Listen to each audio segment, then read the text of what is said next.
I'm very happy you're here today and glad to see you all. My name is Patrice Koelsch, and I'm going to be speaking today. I'm a longtime community member, have a special interest in loving kindness practice, compassion practice, have had numerous lifetimes of careers, most recently or fairly recently, was a special services provider with people living with HIV and AIDS.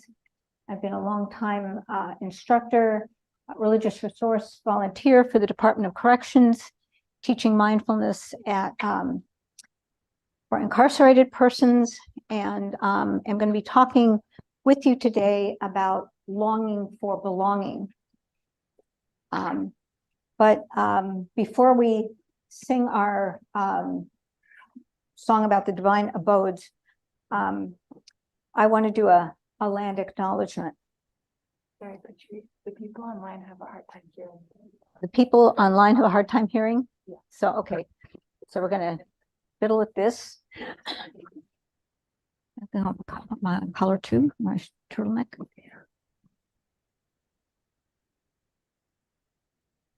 Okay, better for people online?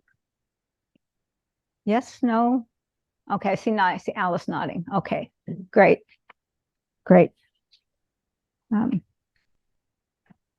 So common ground is sited on the traditional, ancestral, and contemporary homeland of the Dakota people. This land holds great spiritual and personal significance to its original inhabitants and their descendants who live here today and to their future generations. And I'm really talking about this place that's near the Bedote, which is the sacred site of creation for the Dakota people, near what we call the St. Anthony Falls, that were very, very special, near some traditional maple sugaring properties. This site, where we are today on common ground, has great significance to the Dakota people, this area. And we acknowledge the sovereignty of Native nations and our obligations to live up to treaty agreements. And it is our intention to rectify the harms that we have committed and those we continue to commit. This land acknowledgement is only one small part of supporting Indigenous communities. It is our hope that our land acknowledgement statement will inspire others to stand with us in solidarity with Native nations and to amplify the voices of Indigenous people, leading to grassroots change movements. So, and we usually begin with doing the Divine Abodes chant, and if you've got your books, I think it's on page 30. And so this is a way of, this chant is a way of really connecting with our deep intention to live with kindness and compassion, with gladness, and with equanimity, always living in the big picture of how things are. So this is a very beautiful aspirational chant, and it is something that we can really take to heart. So now let us make the four divine qualities shine forth. I will abide, pervading 1/4, with a mind imbued with loving kindness. Likewise the second, likewise the third, likewise the fourth, so above and below, around and everywhere, and to all as to myself, I will abide, pervading the all-encompassing world with a mind imbued with loving kindness, abundant, exalted, immeasurable, without hostility and without ill will.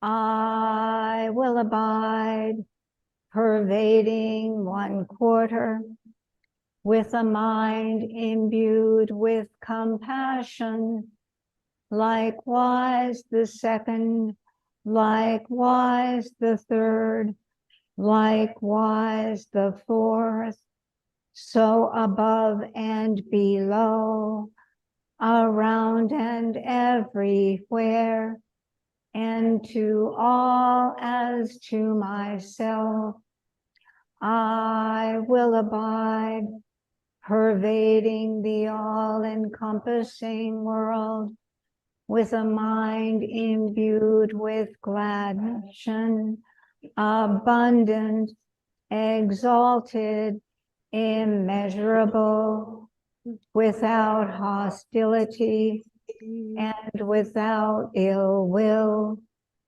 I will abide, pervading 1/4, with a mind imbued with gladness, likewise the second, likewise the third, likewise the fourth, so above and below, around and everywhere, and to all as to myself, I will abide, pervading the all-encompassing world, with a mind imbued with gladness, abundant, exalted, immeasurable, without hostility and without ill will.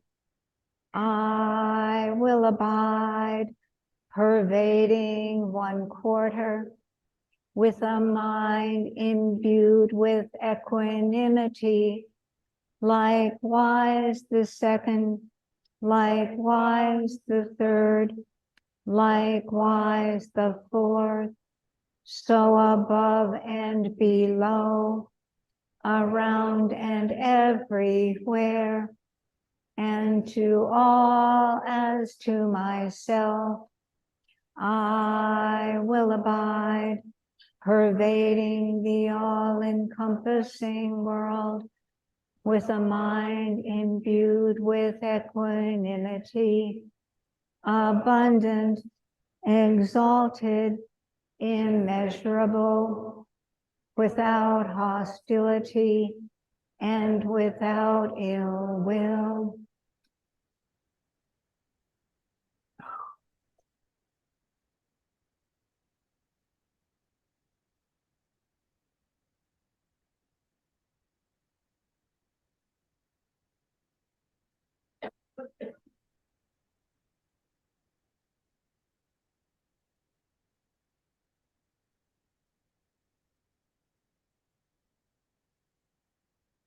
So as we settle in for our formal meditation this morning,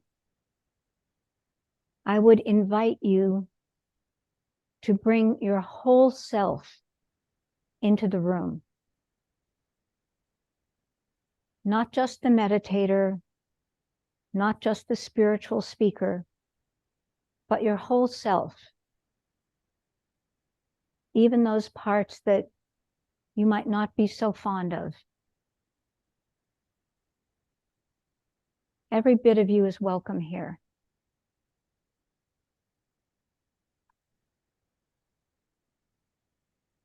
And just take a moment to reflect that when we come together like this,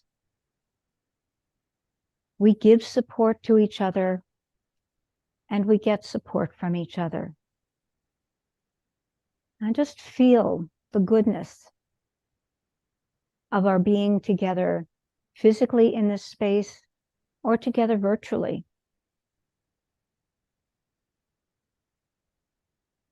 Having this appreciation for all of our practices. It's a source of gladness.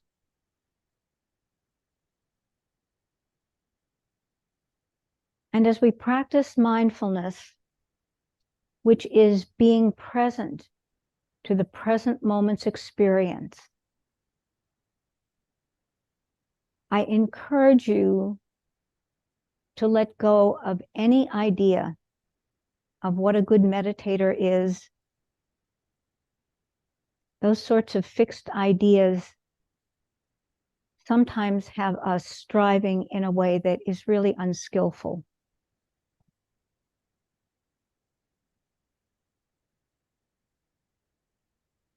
So if we can find that balance between being relaxed and being alert, sometimes I think about that as the cat at the window watching, that relaxed and alert.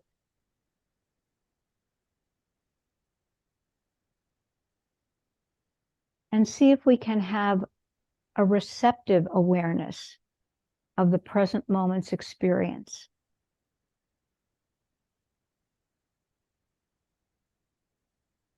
And you may want to use the breath as a support to stay in the present moment.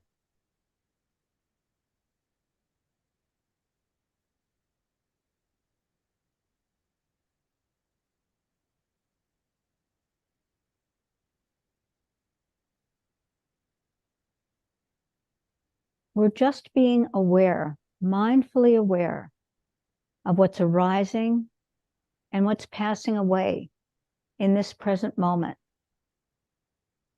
Bodily sensations, thoughts, emotions. We just bring this very kindly awareness so that we can see clearly what is present in the present moment as best we can, not clinging to it, not pushing it away. And when we find we are judging or spinning off, just to acknowledge that's what's going on in the present moment. Judging mind, planning mind, and just see if we can hold it in this kindly moment-to-moment awareness. So we'll sit in silence now for another 20 minutes.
And for the last few minutes of our initial meditation, I would invite you to just see if in your awareness of the present moment, there is any sense of gratitude or appreciation.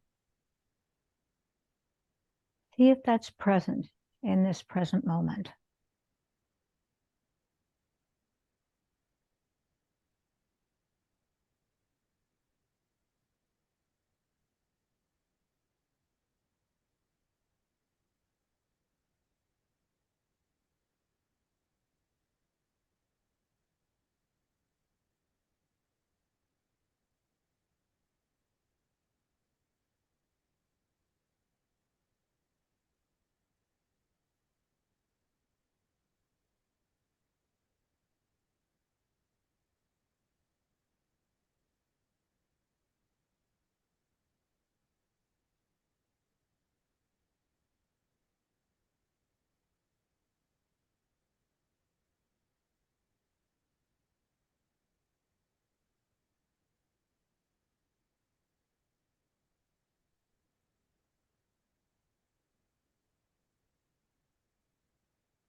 So just take a minute to stretch, whether you're in the room or online, wiggle your shoulders a little bit. If you're in the room, say hello to someone else. And if you're online and you're so inclined, you could just type in where you're coming from.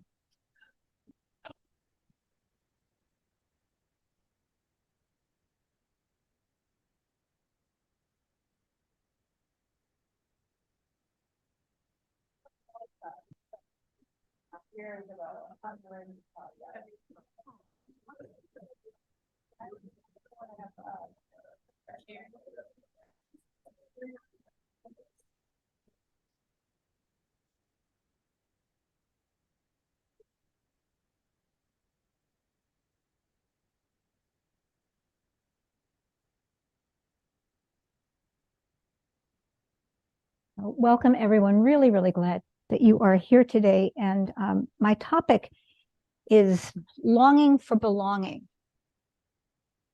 And here at Common Ground, once a quarter, we come together to reprise the beautiful Buddhist ritual of taking the three refuges and the precepts, which we'll do later this month. But we take refuge in the Buddha, in the possibility of waking up and abandoning greed and hatred and ignorance. We take refuge in the Dharma, the liberating wisdom of the Buddha's teachings, and the truth of the way things are. And finally, we take refuge in the Sangha, and that's the community of people, past, present, future, who are committed to embodying these liberating teachings and to support each other in following the Eightfold Noble Path, essentially in being willing to turn towards suffering in our effort not to harm ourselves or each other. And we're here today as a Sangha, as spiritual friends, really interested in understanding suffering and in not harming ourselves or others. And I believe, I'm totally convinced, that the most important quality of us as human beings is our tremendous capacity for care. None of us would be here today if there hadn't been other human beings who were willing to keep us alive when we were infants. And although there are other really pro-social species, especially among the apes, that care for each other, and we even know of instances where animals care across species, Coco, the talking gorilla, had a little kitten, and we often see instances of animals really being friends with animals from other species. It's only human beings that can really care about people they don't know, can really care about people they don't like, can care about people who are yet to be born. We have this tremendous capacity for care for other species, and really importantly, deep, deep, deep care for our planet. And so it seems to me kind of paradoxical sometimes that here we are, the species that are just super primed to care, and that we often don't feel somehow that we belong, that there's often this just kind of nagging, existential, self-doubt kind of thing that I just don't know if I belong. I really don't belong. I mean, it seems that it is so pervasive, and it just to me is kind of paradoxical in a way, because we are so primed to care, so incredibly made to connect. And this has been a subject that a number of Dharma teachers have talked about in the past couple of years. So I want to bring their voices in the room. And one is this wonderful teacher, Sebene Selassie. And Sebene is half Ethiopian, half Eritrean, and she wrote this wonderful book in which she investigates belonging and not belonging. And I'm going to read something a little bit from this. He says, our desire to belong is what makes us humans precisely feeling like we don't belong opens up to belonging. I'll read that again. Our desire to belong is what makes us human precisely because feeling like we don't belong opens us up to belonging. If we didn't long for it, our species wouldn't have perished. Our longing to belong is, as the Irish poet David Whyte says, one of our core competencies. The longing to belong is one of our core competencies. He says, we rediscover belonging by longing for it. We long for it because we feel we've lost it. To be longing requires opening to all the ways we feel we don't belong. You do not need to be a nerdy, Black, immigrant, spiritual, womanist, weirdo, cancer survivor with a unique name to feel you don't belong, although it helps. All of us are taught not to belong. We feel we don't belong, and presto, our survival instinct triggers our longing to belong. This profound longing may be the only thing that can save us from extinction. And she says, and here it is. In dire circumstances, we instinctively default to belonging. In dire circumstances, we instinctively default to belonging. The recent demonstrations of local and global compassion in response to the COVID-19 pandemic are only one example. Kindness and generosity are encoded in each one of us. And when we feel belonging, we are able to meet people, situations, difficulties, joy, life with more kindness, generosity, and ease. So we have this core competency to long to belong. And some of you may be aware that right now, sort of in public policy discourse, there are a number of public figures calling attention to what is being called an epidemic of loneliness. The Surgeon General, Vivek Murthy, has written a book about it, and Senator Chris Murphy from Connecticut and our own Senator Tina Smith are actually working on legislative efforts to address this as a public policy issue, the consequence of people feeling alienated and uncared for. Years ago, which is probably like 2000s, early 2000s, I heard the wonderful Dharma teacher, James Barrett, who wrote a book called Awakening Joy, and he teaches Awakening Joy classes on the through Spirit Rock online.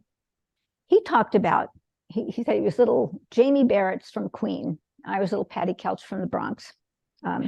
But he talked about his experiences as a sports fan, and I think he rooted Mets. He's from Queens. I'm guessing he rooted Mets, but I forget. But as a sports fan and as a rock concert goer, and he said what was so great about those experiences was the sense of belonging. That that how you felt that everyone there was cared about what everyone else cared about the team, cared about music, and it brought people together. And he said, there's sort of downsides to this, but really, like, to think about, that's an instance where we really feel belonging, when we're all at a concert and we all love the music, or we're at a sports event. And I must say that, much to my surprise, some of my most enjoyable experiences in the past 2 years was watching the Minnesota's pre-professional women's soccer team, the Aurora, play. I just can't tell you how much fun it was to be there at the stadium, because it was so wholesome. There was such great sportsmanship, sportswomanship. I mean, that it was just such an incredibly wholesome experience. And it was really, I was really attuned to this flavor of belonging, that everyone there was just so happy to see these women playing. And it's, it was just, and it was lovely, because it was all never, the other team never got booed. And it was just a really great thing, but ephemeral, after you finish, twirling your scarf around, and, it's ephemeral. So some of us still have this feeling that we don't belong, that we're not connected, that we're not included. And Dharma teacher Larry Yang, who is a Chinese-American gay man, wrote about his experience in his early days of practice in his book, Awakening Together, The Spiritual Practice of Inclusivity and Community. Highly recommended. But he talks about what happened in Dharma circles that was so alienating to him. And he says, this is page 87.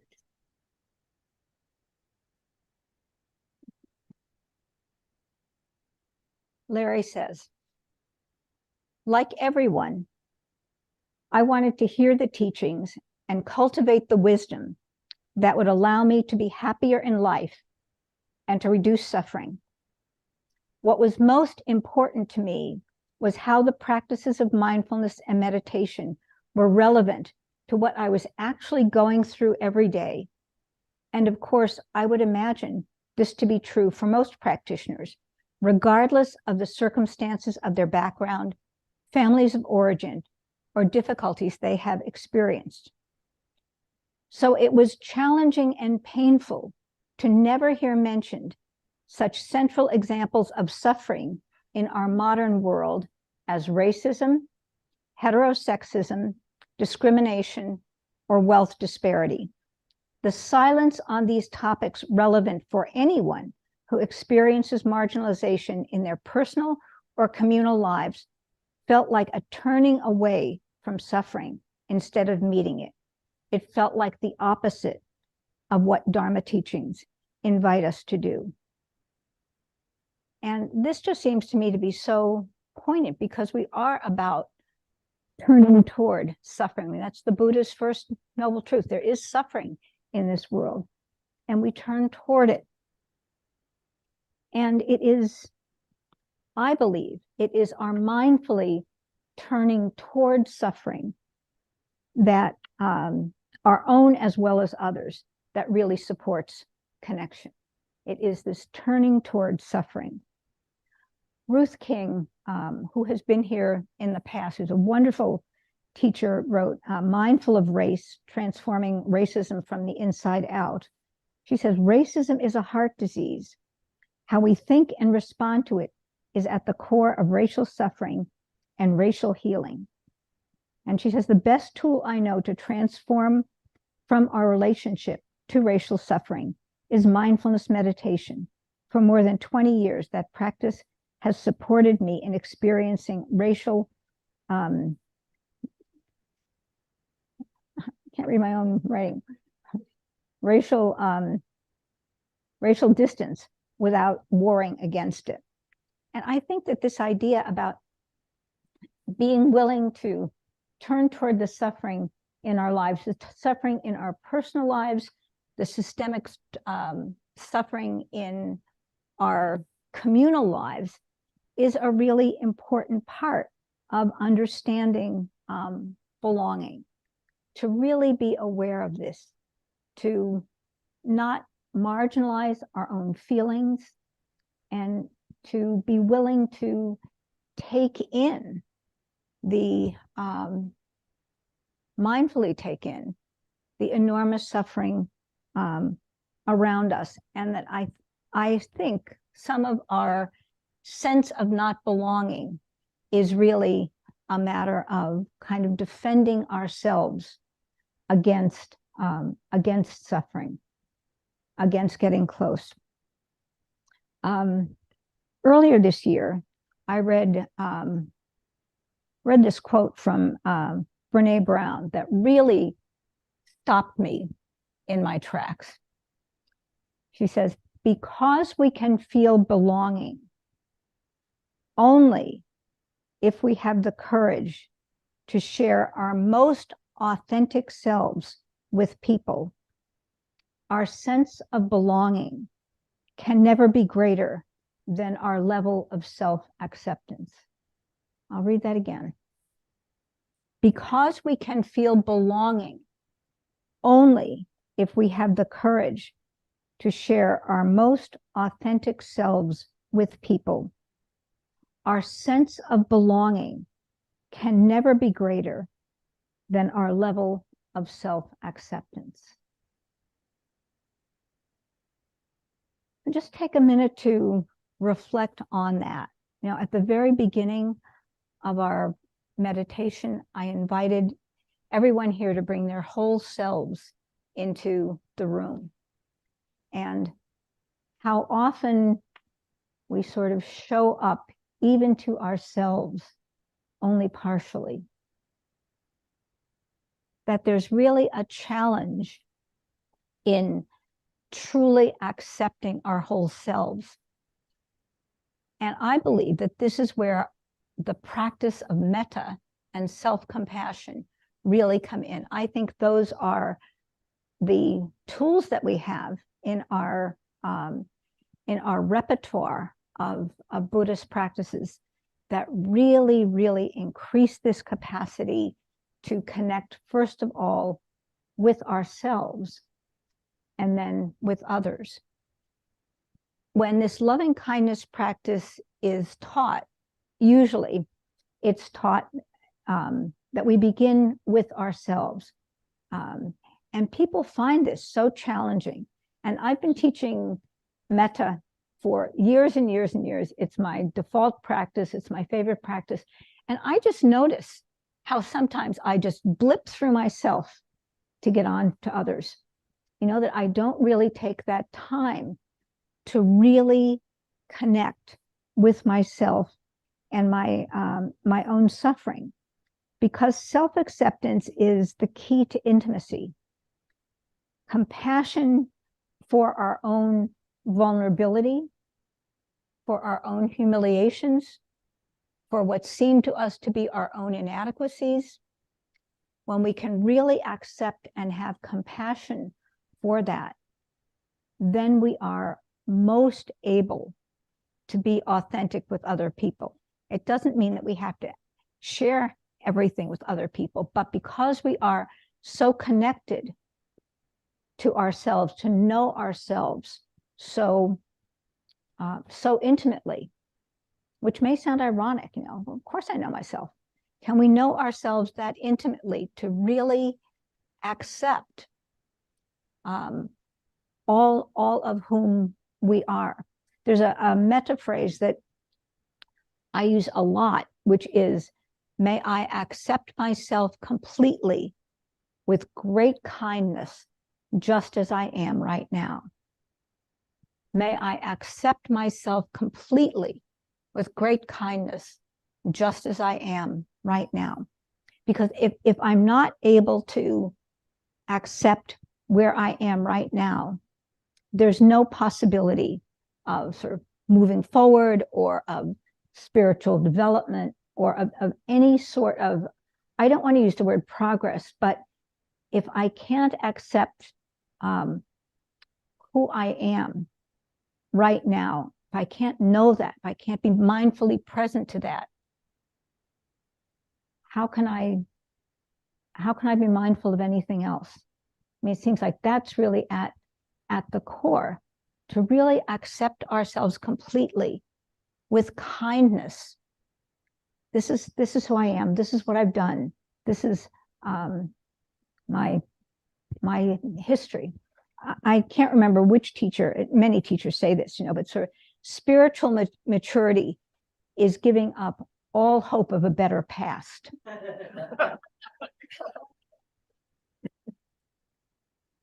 Spiritual maturity is giving up all hope of a better past. And we laugh about it, but how often, we are stuck in if only. If only my parents had done this, if only. And, to say, no, this is the way it was. And to be really intimate with that is what really enables us to really be present to other people. If we can't be present to ourselves, how can we be present to other people? So in metta, we do this practice that is about wishing ourselves well. Metta is, we think about it as friendliness or loving kindness.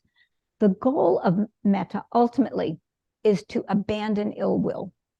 And, ill will is essentially wanting ourselves or someone else to suffer for the sake of suffering.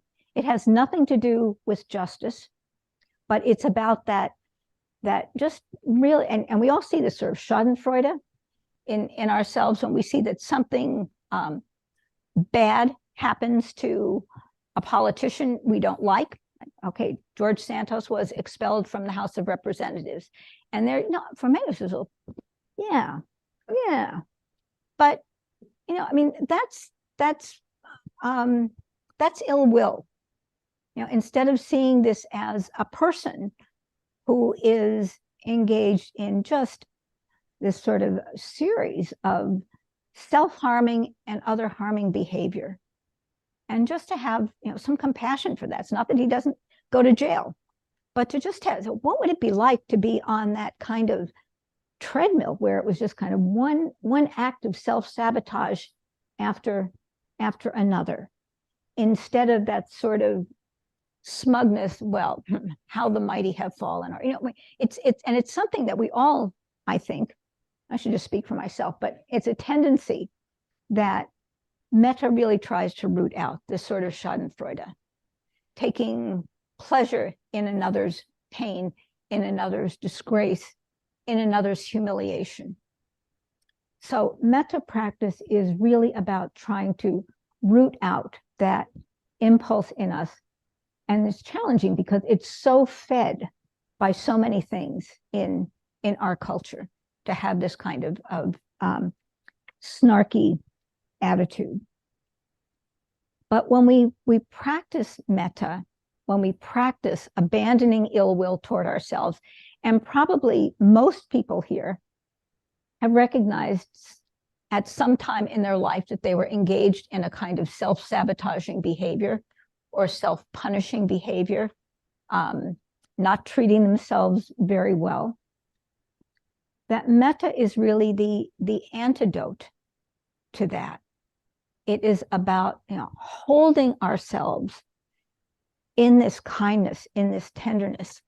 Sometimes when we do metta, we have an image of ourselves. And I often say to people, find the image of yourself in your mind that maximizes the possibility of regarding yourself tenderly.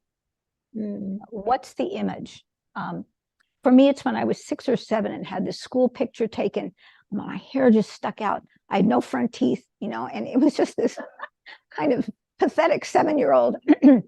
But, when I hold that little image in my mind, I can feel a kind of tenderness for myself that I don't always feel when I think about myself right now. So like we get the image that enables us to feel most tender toward ourselves and see what we can do to cultivate it.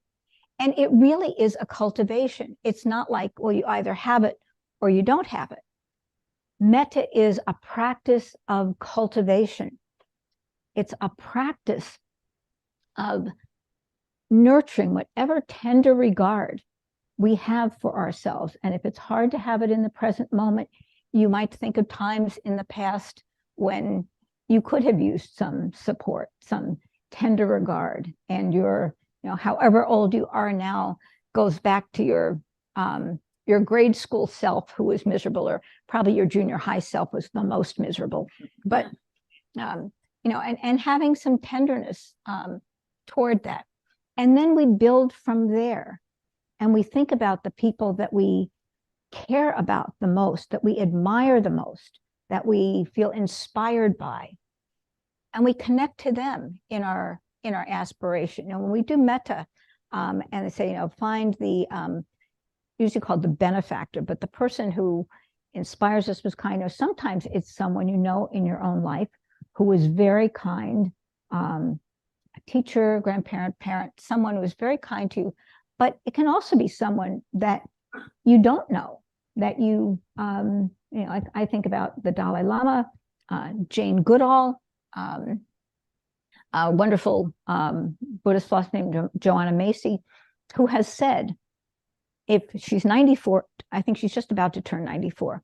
And Joanna said within the past couple of years, she was asked, if you could have been born at any time in the world's existence, when would you want to be born? And the good Buddhist answer is, I'd like to be born at the time of the Buddha, But Joanna Macy said, I would like to be born right now because we are at such a crisis.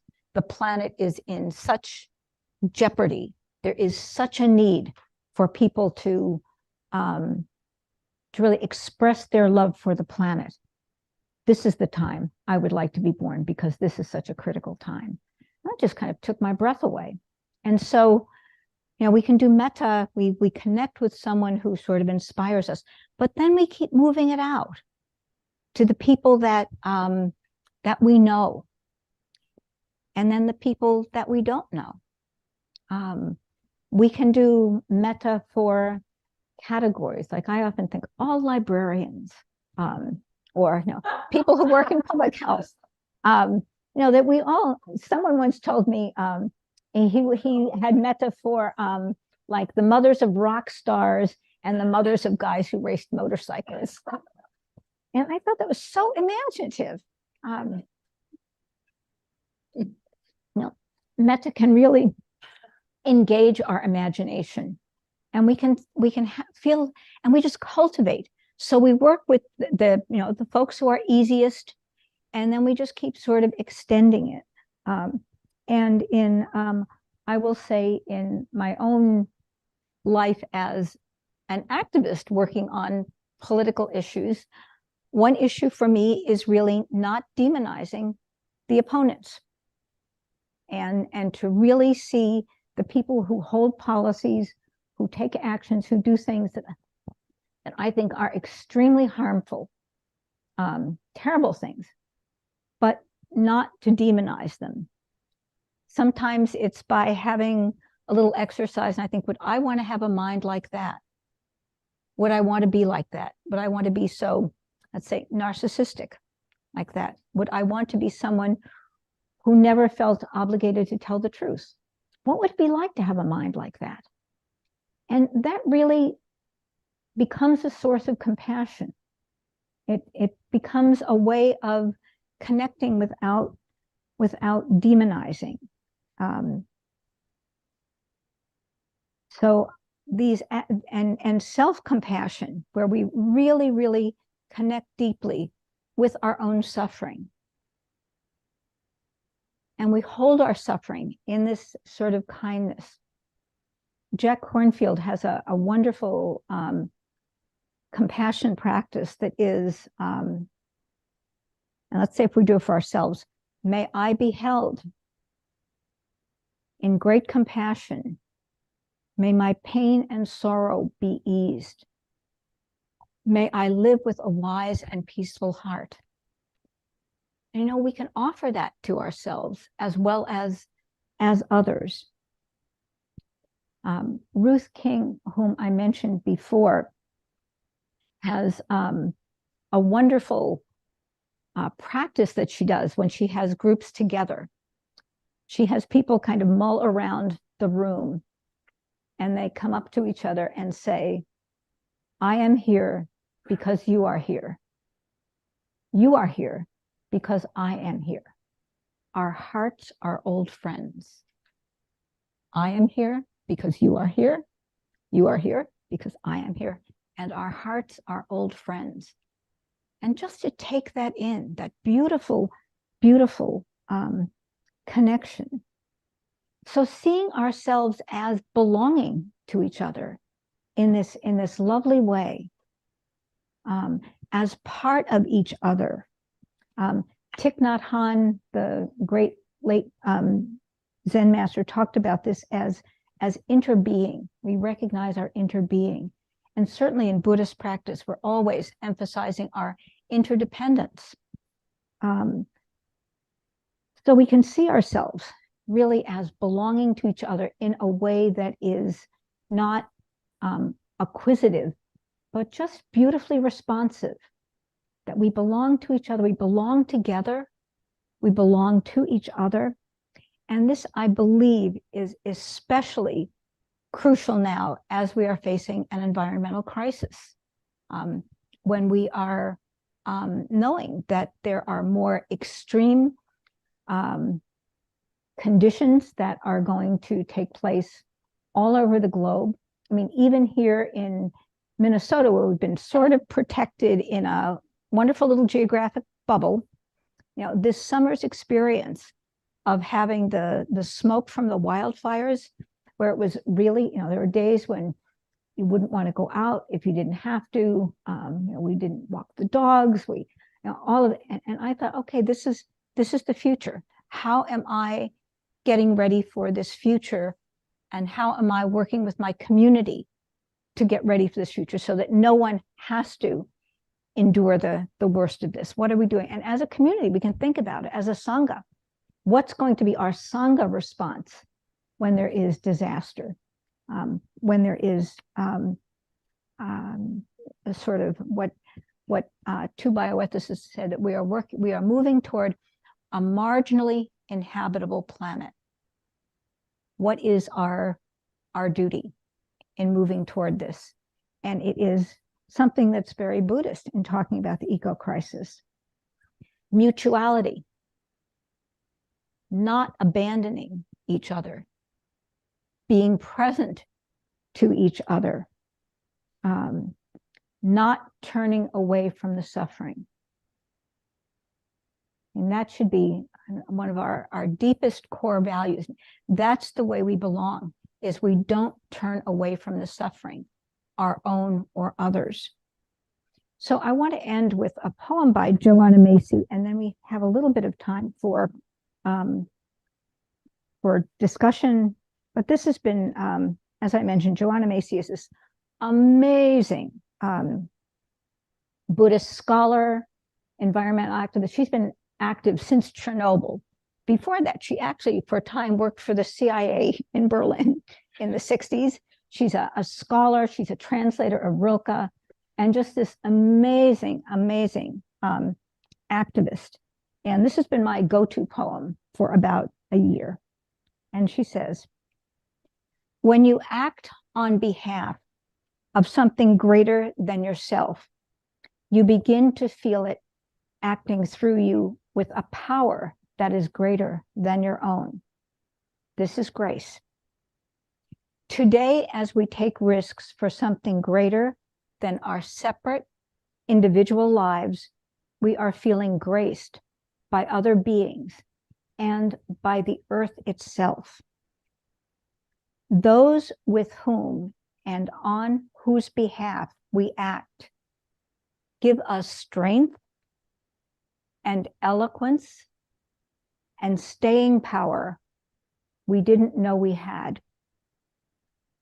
We just need to practice knowing that and remembering that we are sustained by each other in the web of life. Our true power comes as a gift, like grace, because in truth, it is sustained by others. If we practice drawing on the wisdom and beauty and strengths of our fellow human beings and our fellow species, we can go into any situation and trust that the courage and intelligence required will be supplied. I'll read the last stanza again. If we practice drawing on the wisdom and beauty and strengths of our fellow human beings and our fellow species, we can go into any situation and trust that the courage and intelligence required will be supplied. So thank you for your kind attention. And it would be lovely if people had comments that they would like to offer. Do we have a mic? I'll get the mic. But take a minute and think about it. It might be you'd want to share an experience of belonging that you've had. Or if you have a question for me, I'm happy to respond, but also interested in other people's experiences.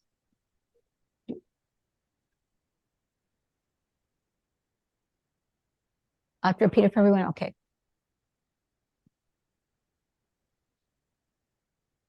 Everyone, my name is Mary Laurel, and thank you for that beautiful talk. That was really wonderful to be here for that.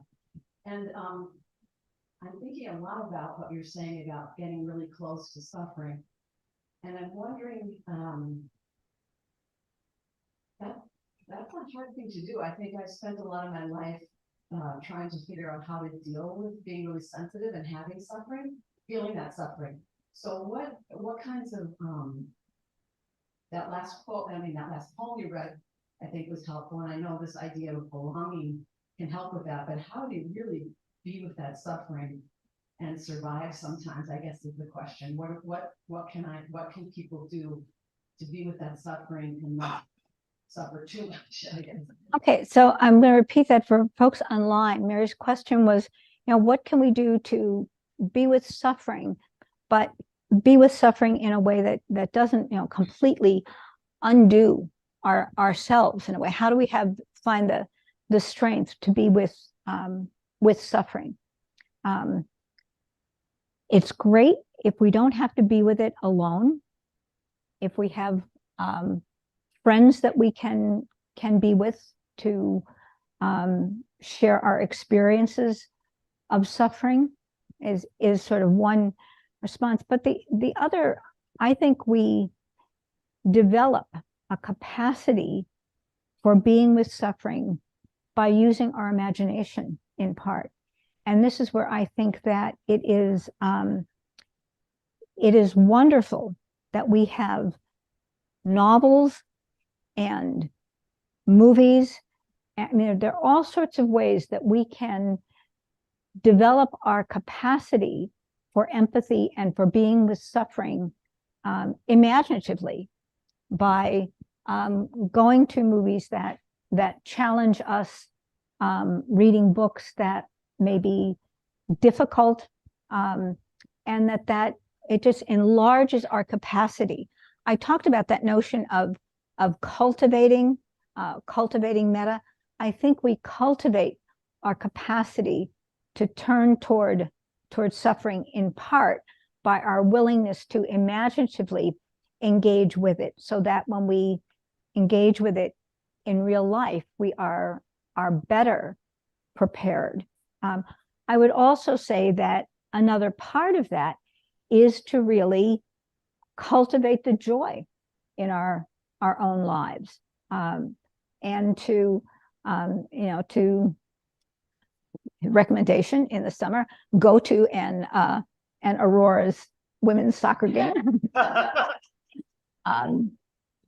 But it's also, it is about really cultivate. The kids are here, so I'm going to wrap this up in just a second. But it is about cultivating joy too, and really being mindful of our joy. When you're taking a walk with your dog, to just really to empathize with your dog's joy, to just really take that in. That whenever we have an opportunity to cultivate the good, we cultivate the good in ourselves, and when something good happens to you, you can say to yourself, and may this be toward the benefit of all beings everywhere. Truly, may this be to the benefit of everyone. So cultivating that capacity, but really also intentionally cultivating the capacity to turn towards suffering and to do what we can. I often say to people, no act is too small. People sometimes think, I just feel helpless. There's nothing I can do.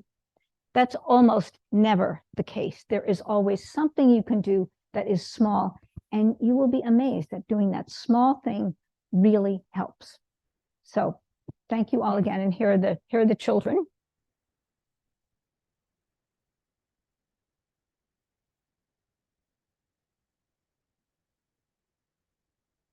Thank you, Patrice and children. Yeah, and I can, in response to Dan's question, for those of you who would like to read, reread, re-listen to the quotes Patrice offered, I can put them in the description of today's weekly practice group on the calendar. So you can go back to today's date to access them. My name's Robin. I'm the office manager here, and just want to again say deep gratitude. Thank you, Patrice. We, as most of you know, operate fully on generosity here. We don't charge for any of our programs. Our co-guiding teachers' livelihood, the buildings, is all survives on generosity. So if you would like to, just notice what it's like to receive, and if you would like to offer anything, either energetically to your friends or family, or here at the center in a form of volunteer, or give financially, all of those options are really, really great, and it's all dependent on what is best for you in your life. So if you would like to give there financially, there's some donables right outside of the meditation hall. There's a square reader in the foyer, and you can also give online. And we also have Venmo now, which is new. And for those of you who would like to stay and connect around small groups, perhaps around the theme of belonging, you're welcome to stay, and I can divide folks into small groups. And Lucy, who's online, will put people into small groups there. Thanks, everyone.